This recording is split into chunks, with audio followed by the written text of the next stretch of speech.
Glad you could join us. Hey, I want to share something that I kind of covered this last week at our Tuesday morning Bible study. And we've been going through the Gospel according to John, and we're in the 21st chapter, and basically we finished the book. And we're going to go into 1st, 2nd, and 3rd John in 2025. Yep, next year we're going to start that. So in the 21st chapter, we find that Peter has gone back to fishing. Now, some people say he just went fishing once, but in the original Greek, it says, I'm going back to fishing. See, Jesus had already had this encounter with Peter. Jesus is risen from the dead. Peter had denied 3 times that he even knew Christ. But then, prior to appearing to all of the disciples, he has a private meeting with Peter. And I'm sure that there was tears that were shed. I'm sure it was very intense and emotional. But we don't know. It's personal between the two of them. However, even after that, Peter's kind of like, yeah, well, I'm forgiven, and that's cool. And maybe you identify with that. You know, God's forgiven me, but he doesn't have a plan for my life anymore. He's not really going to use me. But Peter goes back to fishing, and he's out there and not catching anything, and they don't realize it's Jesus on the shore. And he's like, try the other side of the ship, okay?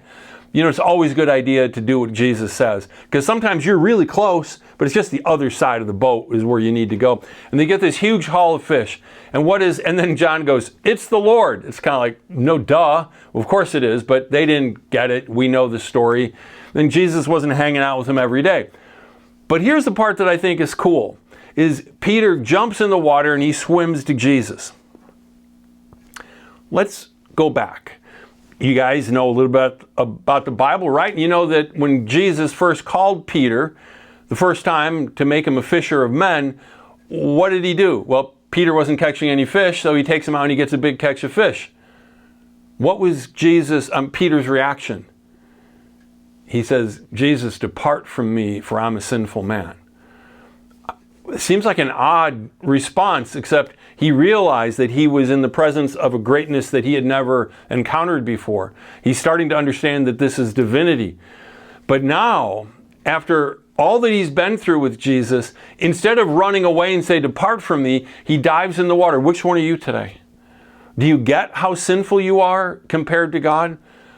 But you don't have to let it keep you away. And then he has this encounter where Jesus takes him aside, but it's public enough that John can hear it. And the other 7 that are there, they can all hear what's going on.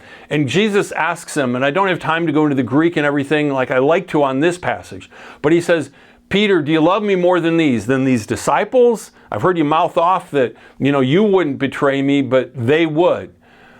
And Peter says, you know that I do. Verse 15 of chapter 21, Simon, son of John, do you love me more than these? Yes, Lord, Peter replied, you know that I love you. See, he doesn't say how much he loves him, but he says, you know what my heart is. No, then he says, well, then feed my lambs. Then he said, Simon, son of John, do you love me? Yes, Lord, you know I love you. Then he asked him a 3rd time, do you love me? Peter was hurt that he asked the question a 3rd time, and he says, Lord, you know everything. You know that I love you. That's how we really need to respond. Lord, you know everything about my heart. So here's kind of the double whammy good news here. See, there's not going to be a day where you're going to do something and God's going to be shocked. And God's going to be like, what? That's evil. I can't believe you did that. You are so out. No, because he knew from the very beginning that he got damaged goods. I didn't understand how damaged I was, but he did. It's a revelation to me, not to him. But it also means that he knows our heart. And I love that Peter says that, and I never really noticed that before, but James Montgomery Boyce helped me to see that. Because what it means is that God knows all things. He also knows the best about us. See, some of the other disciples might be like, yeah, Peter really messed up. But Jesus still sees the good in Peter. And other people might only remember the bad about you. Not Jesus. He sees the very best. He sees the part of you that nobody else sees. And yeah, sometimes that's not good. But sometimes it is. Jesus entrusted leadership of the early church to this flawed disciple. He's still doing the same thing with folks like me and you today. God bless you. Have a great season.